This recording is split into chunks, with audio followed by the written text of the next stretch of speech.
This is your Tuesday Daily Delivery. I am Michael Rand.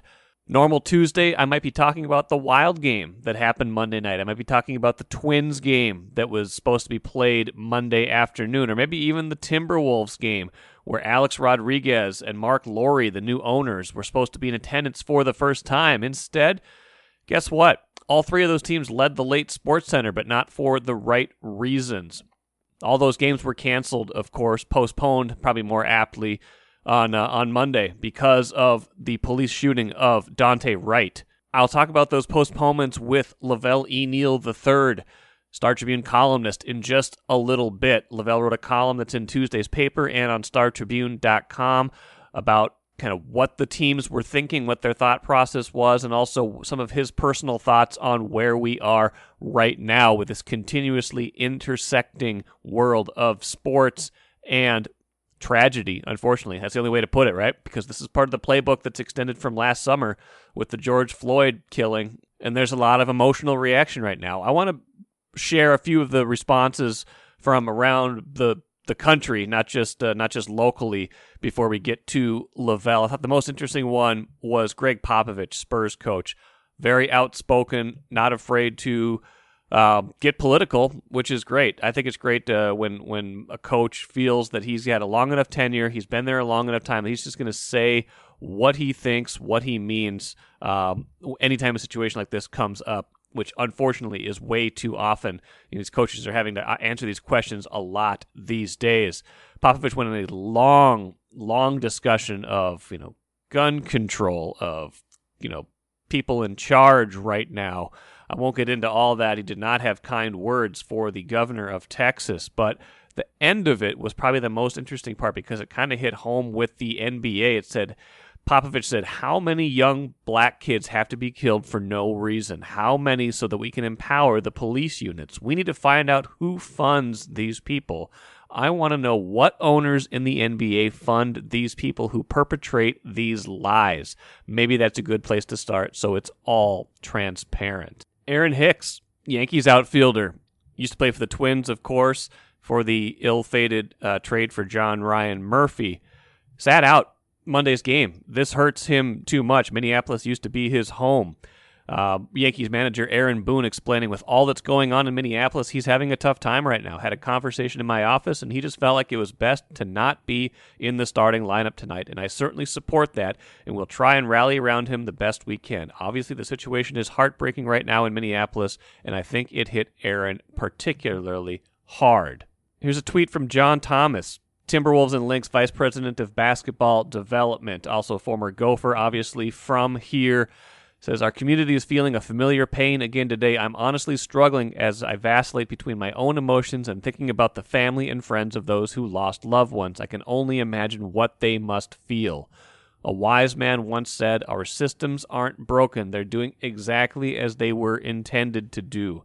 Until we care enough for a stranger like we would our own family or friend, R.I.P. thoughts and prayers will grace our timelines as more senseless tragedies unfold. I'm kind of reminded right now of the quote from Sean Doolittle, Nationals pitcher last summer, when, they were returning to play after the long COVID pause, but it was still the midst of the pandemic. And he said, sports are like the reward for a functioning society.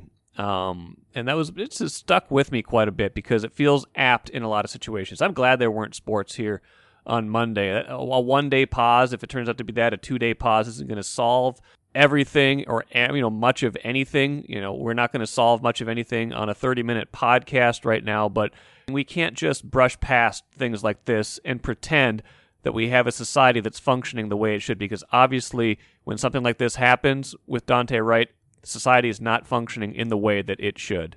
We will talk some straight up sports a little bit later in this podcast. Dave Thorson, new Gophers men's basketball coach, will join me to talk about him taking that job, him working for Ben Johnson, a former player of his at DeLaSalle, and how they can help recruit in the state of Minnesota together. I'll also get to a ridiculous new movie that I heard about Sean Payton connected to Bountygate. Really can't believe this movie is being made. But at first, I want to bring in Velle E. Neal III for a further discussion of what I talked about at the outset, just where we are right now, the cancellations of these games on Monday, and some of La Velle's bigger picture thoughts on where we are headed in 2021. Joined right now by Velle E. Neal III, columnist for the Star Tribune, column in Tuesday's paper and on StarTribune.com. Postponed games on Monday in the Twin Cities, Wolves, Wild, and Twins, all postponing games after the police shooting of Daunte Wright. La Velle, maybe right off the bat here, tell me a little bit about what you wrote and why you wrote what the direction you went with what you wrote. Yeah, I thought it was interesting just to see how the whole thought process came about with the Twins and a little bit with the Wild and the Wolves as well. So I kind of looked into that a little bit. There was dialogue among the three organizations Monday morning about how to proceed. And the number one thing, the Twins pointed out to me was that it was out of respect for the Wright family to give them a chance to grieve and to kind of deal with their loss on top of everything. And then secondly, safety issues with, the players, the staff, and fans at Target Field was put in this consideration before they made the decision. So I think they were kind of sharing their thoughts with the other two teams that had events Monday night. And they arrived at the conclusion that they thought it'd be in the best interest of everyone if they don't play on Monday. And it sounds like Tuesday's game could be postponed as well, although they haven't made a final decision on that either. So we'll see. I'm not surprised, knowing how serious the Twins have been about supporting social justice and donating $25 million to support racial justice. Its actions are backing up the words. Unfortunately, they have a playbook for this after what happened last summer, like you said. So these teams have kind of, they know kind of how their players have reacted and responded in these moments. You covered the Twins last year, much different season, obviously. How much do you think that the team and all these teams learned last year, and how much has that whole conversation, at least from a team standpoint, changed in the last 18 months? Well, I think the conclusion they arrived to today, I'm sure, was supported by the players, because they had a lot of difficult conversations last year when everything was going on in the wake of the George Floyd incident with Derek Chauvin and the shutdown and the coronavirus and everything. They had nothing to do but to talk to each other and exchange ideas. And I think that probably prepared them to make a clear-headed decision in this case. I think Jake Cave spoke to the media today and basically said that, that there's bigger things out there than them, and they understand that.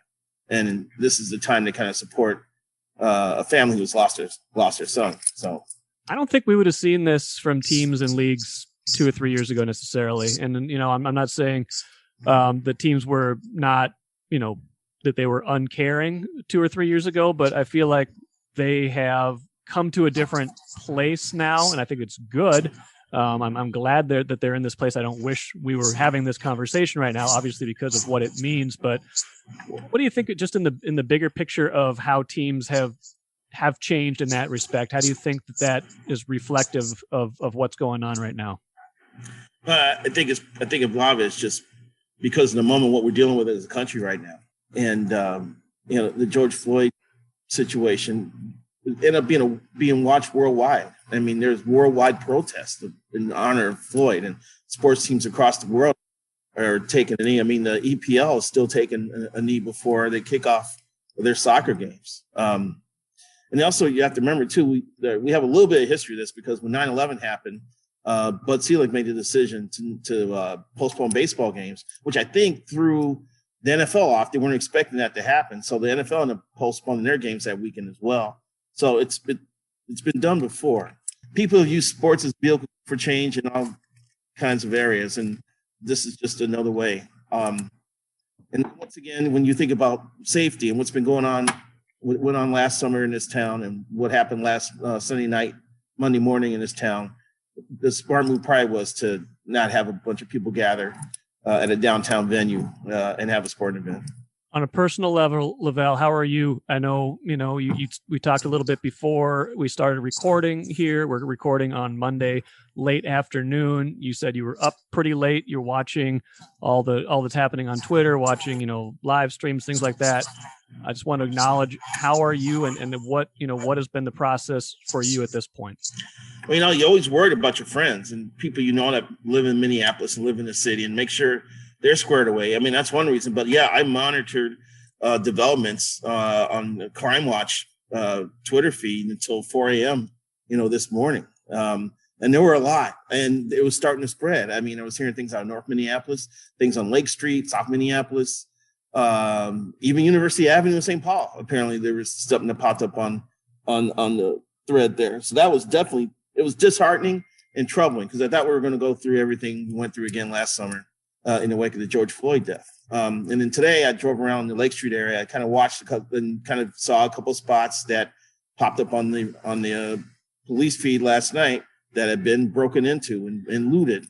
And, I'm just shaking my head going, these are people who are taking opportunity of a tragedy, and I don't know where we are as a society where that many people can feel that way about how to treat a situation like that. So you can only hope that we find a way to stop this and stop having people believe that a peaceful protest can turn into violence in a second, because that's not the way it's supposed to work. La Velle, obviously people at home can't see us right now. I'm a white male. You are a black man. You talked to a lot of Twins players and other athletes in the last year, I'm sure, who are athletes of color, people of color. They probably interact with police a lot differently than I do. I don't know if you've had what your experience or personal experience is. I don't even necessarily, I worry when I bring up something like that, because I feel like it's important to hear from people who do not look like myself, who are not white, but I also don't want to traumatize or re-traumatize in any way. But as you talked to athletes, and maybe even your own personal experience about interactions, is this more front brain for a lot of athletes than just the general listener out there might realize, that they worry that these interactions with police might become really dangerous really fast? Yeah, I think it's different. I think it's different for different people based on backgrounds. You got some guys that are from the suburbs. You got some guys from the city. Some guys who aren't from this country. So they all have grown up with different experiences with the police and trying to figure out a way to deal with them accordingly. I got pulled over once because I had my press pass hanging down from the mirror of my car, in a rearview mirror. And I was told that it was illegal. And then I was like, do you know how many years I've been driving with this hanging down from my rearview mirror? And so I apologized, and now I don't do it anymore. And it did not lead to anything.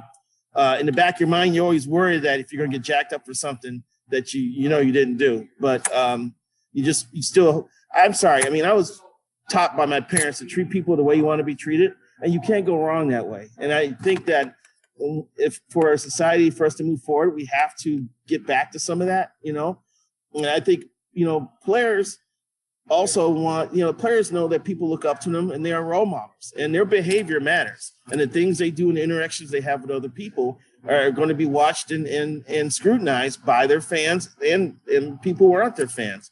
So, they know if they get in a situation when they have to encounter a police officer or someone in authority, that their words are going to be combed over 3, 4, 5 times. So I think they understand their place in society, and they understand the responsibility they have as a professional athlete and how they carry themselves. Even if they think it may be racially motivated, swinging at a cop or getting an altercation is just going to be a career killer. So I think they understand that. To be honest with you, I've never really had too many conversations with players through the years about dealings with cops. A couple of guys that come from bad neighborhoods and they've seen violence, but in terms of dealing with the things that we're dealing with as a society today, I don't think a lot of them have. Last thing for you, La Velle, really appreciate this. Any, bigger picture takeaways from what you're writing, do you think? I mean, where are we going with where are we going for the rest of 2021 and beyond? Well, I think the events of Monday night and this morning is going to be a shock. I'm sorry, Sunday night and Monday. It's probably a shock to our system, because now we're on flashbacks to a year ago. So I think there's going to be another impassioned plea to, suppress the violence and support peaceful protest and just find a level of respect for people in authority. And we just have to just take a step back and take a deep breath and give people a chance to be your friend and give people a chance to treat you with respect as you treat them with respect. And we'll be better as a society for it. And I'm pretty sure you'll probably have the Twins, once they start playing again, they'll probably make a statement to that extent. La Velle, Neal, thank you so much. Read La Velle's column Tuesday, Star Tribune, startribune.com. La Velle, thanks for joining me here today on Daily Delivery. Thanks, Mike. I'm Nyla Jean Myers, Senior Assistant Sports Editor at the Star Tribune. Thank you for listening to Strip Sports Daily Delivery. This work is made possible by our Star Tribune subscribers. For unlimited access to the articles mentioned in this podcast and our coverage of Minnesota sports from pros to preps, go to startribune.com/subscribe. Happy to be joined on the show today by Dave Thorson, new Gophers men's basketball assistant coach. Hey, Dave, how you doing? Mike, what's up, man? Not much. Congrats. Oh, thank you. Thank you. I appreciate it. I'm excited. Whirlwind, huh? Yeah, it is. It is, but exciting too. Yeah. Being with Ben, and, over the years, seeing him grow as a leader, and having an understanding of what he wants to do. Are you kidding me? It's a stars coming together situation for me to be able to work with him and to come back to the University of Minnesota, which is a place that's so special in my heart and home. It's powerful. Obviously, you coached Ben, so this is a different dynamic now. I guess a couple questions along that line. One, when you coached him, did you see? I'm sure it's hard to see in a 17-year-old exactly what their path is going to be, but did you see him being someone who is at least going to be a leader in adulthood, if not necessarily a head coach of a Big Ten basketball team? You can never predict what's going to happen 30 years down the road, but there are a couple of things that always stood out to me with Ben. One is his poise, as a player and how he carried himself in adverse situations. You never saw him sweat. You never saw him. He was so calm. He was so cool, so collected. That's always stood out about Ben. The second thing is the way that he works with people in terms of being a communicator and someone that I think inspires others, by how he conducts himself, how he leads. I was always struck by that as well. And, over the years, I'm so blessed, to have guys like Ben, but he really, he was one of the first ones that kind of set the tone actually for the program. And so, I can't say that I'm surprised that he was going to have the success that he's had, because I thought that was going to happen. But for it to align here at the University of Minnesota, how awesome. How does it feel for you to be an assistant coach under a former player now? Just the power dynamic changing there a little bit.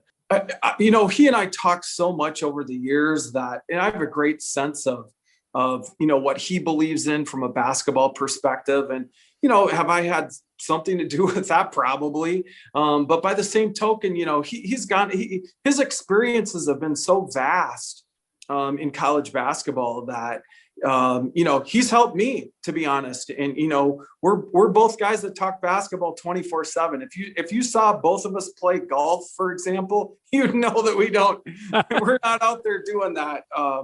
We talk basketball, we watch basketball. And so during the college basketball season, we were comparing notes and, what's going well for your team and how can I do this better? And then during the pro basketball season, even in this COVID era, in terms of watching games and talking about what's going on. So, I just believe in who he is as a person. And I have a great understanding of what he wants to do from a basketball perspective. And again, it just things lined up that way. He definitely struck me as a kind of a basketball lifer. When I had him on the podcast a few weeks ago after he got hired, I was like, so what do you do outside of basketball? He's like, well, I have a dog. But really, like beyond that, he's like basketball. Not like he can't step away from it, but he is seemed very to me focused on making this the best possible opportunity he can make it? I think he's a true student of the game. And, in terms of watching the game, and whether it be college, pro, European basketball, he's a student of the game. And that's how he's developed his, it's why his acumen's at such a high level, is that's what he puts his time into. And it's obvious, when you talk to him, you might talk about screen and roll defense, for example, which some people would go, what? But that's what we talk about. He's got, all these different areas, he's got a great sense of what he wants to do. So I'm fired up. I'm so fired up to be a part of the staff. Around here, obviously people, like we talked about at the outset here, know you a little bit better as the DeLaSalle coach. So much success there, 9 state titles. You were there 23 years, if I'm not mistaken. So that's right. Your career at DeLaSalle spanned Clem Haskins, who you were an assistant for at the U, and also Dan Munson, Tubby Smith, and Richard Pitino. You were there for all of those coaches for at least part of those 10 years. How would you say, a lot has been made about how Ben Johnson can improve or enhance in-state relationships with coaches? When you were a high school coach, what did you see along that landscape, and how do you think Ben and with your help in some cases can kind of help move that needle a little further in the right direction if it needs to go there? I think there's a great sense with Ben and I when we walk into a high school gym. I think there's already a great sense of who we are as people. And that's hard to do. When you're not from here, for example, and you haven't had experiences, and your journey, hasn't been here. And so I think that's the biggest difference, is that you've got a Gopher head coach who knows what Minnesota basketball is all about, because they were part of it. They were part of that history. And so I'd say that's an advantage that both he and I bring to the table. And we've got to connect with this program is going to be successful because it represents what Minnesota represents, hardworking people, focused on, selfless. I could go on and on about, Minnesota people. And that's what this program needs to represent. And if we do that, the scoreboard will take care of itself. A couple more things for you. Really appreciate your time today, Dave. Again, during, the span of your coaching career, the talent in this state, it's been good at various points, but I feel like the last 5-10 years, we have seen an explosion of, not just the very highest end, but also, just really solid college players. And we're seeing it even showing up now in the NBA draft to a certain degree. What do you attribute that to? And how can you tap into that a little bit more now that you are, helping to recruit those players to Minnesota? Well, I know a local newspaper actually that did a great article about this, maybe, 3 or 4 years ago. Huh.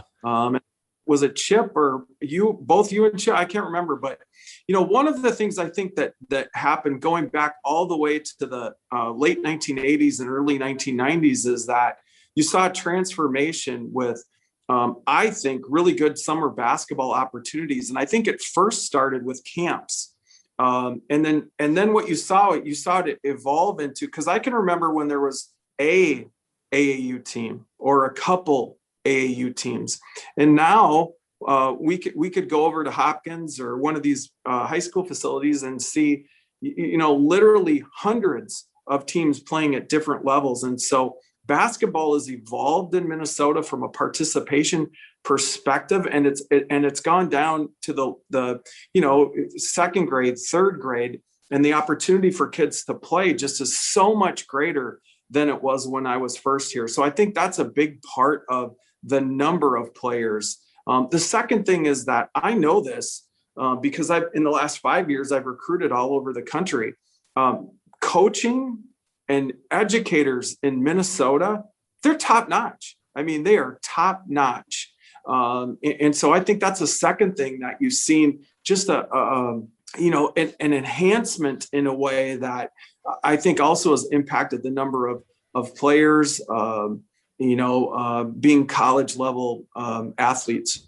Good stuff. Last one. Your career path took you from the college ranks, under Clem Haskins, then like we talked about, long time at DeLaSalle, then back to college with Colorado State, and now back to Minnesota. How maybe describe your career path and just what brought you back to the college game at this stage in your career. Well, I had a marvelous experience at DeLaSalle and worked with so many great people, both young people and colleagues. And yet I got to the point that I felt like I had some unfinished business. And at the time when I went back to DeLaSalle, it was the right thing for me personally. But over the course of time, I always, I'd watch a college basketball game, for example, and I'd wonder what if. And so I got to the point where what if started to nag me a little bit.